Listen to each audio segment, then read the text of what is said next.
utilisation de Twitter quotidienne. Donc c'est plusieurs fois par jour, normalement tous les jours. Vraiment des utilisations très variées. Ça commence le matin par l'information. Twitter est mon canal d'information principal parce que ça me permet de balayer 360 degrés en fonction des comptes que je suis, une actualité assez variée.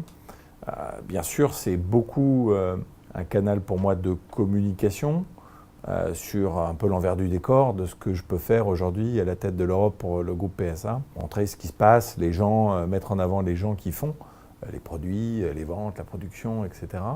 Et puis aussi un moyen d'interagir. J'interagis via Twitter avec énormément d'intervenants, des clients, des journalistes, des pairs, beaucoup d'autres personnes.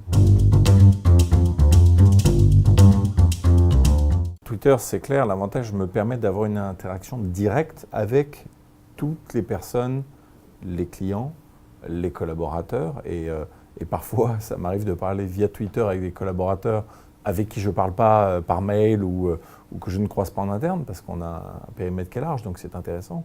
Ou avec des journalistes. Donc tout est dans l'accès direct. Et c'est ça qui est incroyable, d'être capable dans la même journée de parler avec un journaliste, avec un collaborateur, avec un client, c'est extrêmement fort. Les interactions en général, elles sont directes. Parfois, il arrive qu'on ait des clients qui se plaignent, qui ont un problème. Dans ce cas-là, je les renvoie assez vite vers les services de relations clients parce qu'ils ont tous les process et les systèmes pour aller aider le mieux possible nos clients. Je ne suis pas toujours le mieux placé pour aider mes clients, mais on ne laisse rien à vide, je ne laisse pas un tweet se perdre et donc on essaie d'être le plus réactif possible.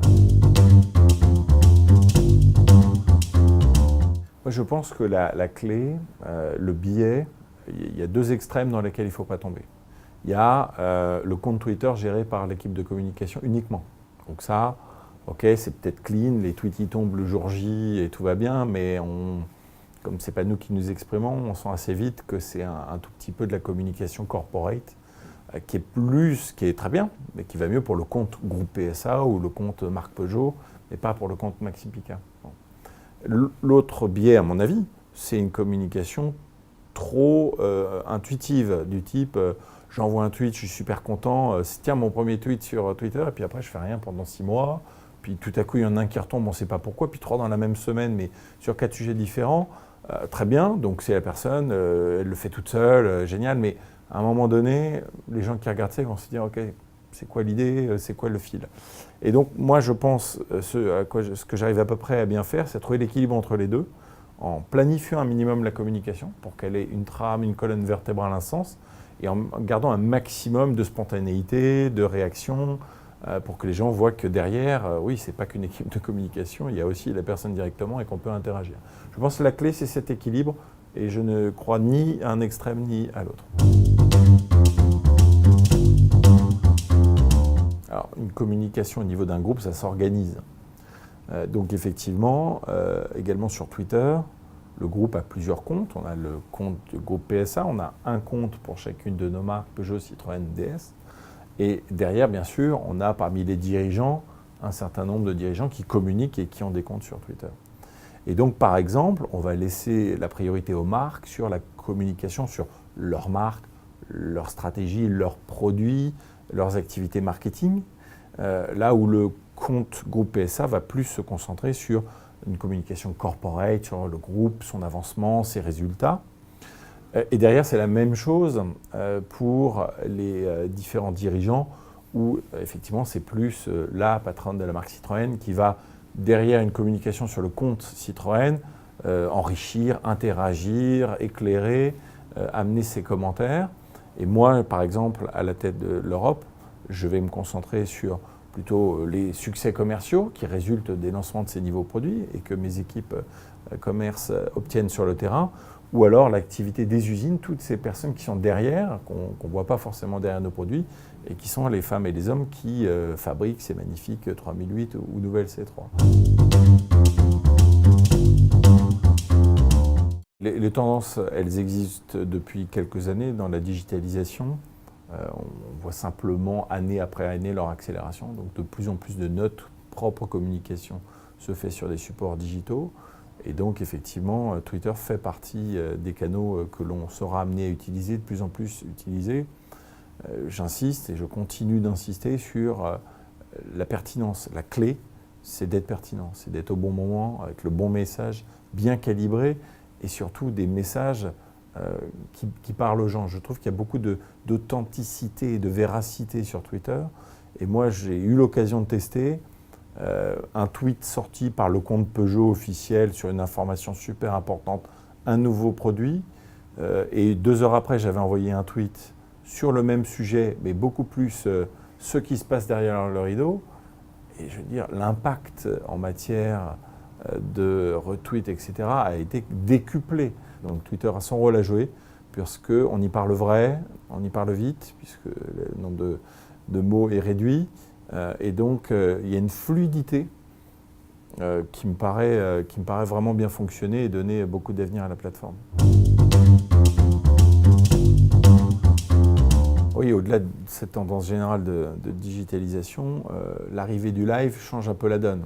Les premières fois qu'on a eu l'occasion les uns les autres de voir des lives sur Twitter, ça augmente encore la capacité d'interaction directe. On avait déjà l'impression que Twitter c'était instantané, immédiat de la répartie, mais le live, bien sûr, ça change la donne. Et donc on voit honnêtement beaucoup d'initiatives super intéressantes dans tous les domaines. Bien sûr, via des marques, la mise en avant, mais aussi sur de l'actualité, des choses que l'on voit directement et des gens qui utilisent Twitter pour faire de l'information directe en live. Donc ça, bien sûr, à bon dosage, à bon usage, à bon escient, le live va clairement permettre d'encore améliorer ce caractère authentique et instantané de la plateforme.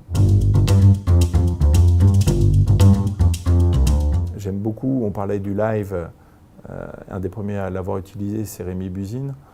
Si vous voulez de l'information de terrain et d'avoir quelqu'un qui est directement là où ça se passe, là, vous avez vraiment l'impression de sentir le bitume quand il est en train de tweeter et qu'il est sur place. Et moi, j'aime beaucoup suivre ce qu'il fait et je trouve ça remarquablement bien fait. J'ai eu l'occasion de le rencontrer et je rends hommage à son travail. Celui de France TV Sport, je trouve que, alors que c'est France Télévisions, ils sont capables de faire une qualité de leur compte avec des petites vidéos sous-titrées, résumées sur le match de la veille, ceci, cela, des événements. Je trouve qu'ils arrivent à amener de l'information sportive de manière très bien dosée. J'aime bien aussi le compte de Raphaël Enthoven, c'est quelqu'un dont j'aime bien les chroniques en général, mais qui sait aussi passer des messages et des idées via Twitter, au-delà des nombreuses polémiques qu'il génère, où les gens aiment bien aller le chercher un peu. J'ai beaucoup aimé la naissance et le déploiement de ce qu'on a appelé les Kanté-Fax, de ce célèbre joueur de foot français, N'Golo Kanté, où la twittosphère s'est mise à partir dans un niveau de délire sur tous les monts et merveilles de ce footballeur, du type la planète est couverte à 70% d'eau et les 30% c'est N'Golo Kanté qui couvre le reste. Voilà, j'ai bien aimé celui-là parce que c'était pas un tweet, c'est une série, ça rebondit et on a vu. Et ça me frappe à chaque fois un niveau d'imagination et de créativité, en l'occurrence humoristique, absolument génial. Et ça, j'ai trouvé ça absolument délicieux. Moi, ce que j'aime dans Twitter, c'est la spontanéité. Plusieurs fois, j'avoue que mon petit plaisir, ça a été d'avoir des journalistes qui, mordicus, étaient persuadés du fait que c'est pas moi qui tweetais mes tweets et que c'était mon équipe de communication et qui l'écrivait comme ça. Donc, échange entre 2-3 journalistes sur Twitter, de toute façon, c'est même pas lui qui écrit ces tweets. Et bon, en l'occurrence, il faisait ça à 23h. Moi, j'étais à 23h12 devant Twitter. J'ai pu répondre directement et lui dire oui, et désolé. Donc, et c'est pas moi non plus qui dessine et qui fabrique les voitures, pour expliquer que bah oui, il y a plein de gens dans une entreprise et en même temps pour lui montrer que c'était moi qui étais là en train de lui répondre. Et ça, souvent, ça donne lieu à des échanges et à des conversations intéressantes. Et puis passer ce rideau-là où ils se rendent compte que oui, ils ont accès à moi directement, et ben, ça donne lieu régulièrement à un journaliste qui m'interpelle en disant « mais qu'est-ce que tu penses de ça ? Et quand est-ce que tu vas lancer telle nouvelle voiture ?» Et là, c'est un jeu, il faut faire semblant de ne pas comprendre. Ou, ça donne lieu souvent à des tweets sympathiques et ça crée une relation qu'on a peut-être moins dans les interviews officielles qu'on a au quotidien. Donc je trouve ça particulièrement intéressant.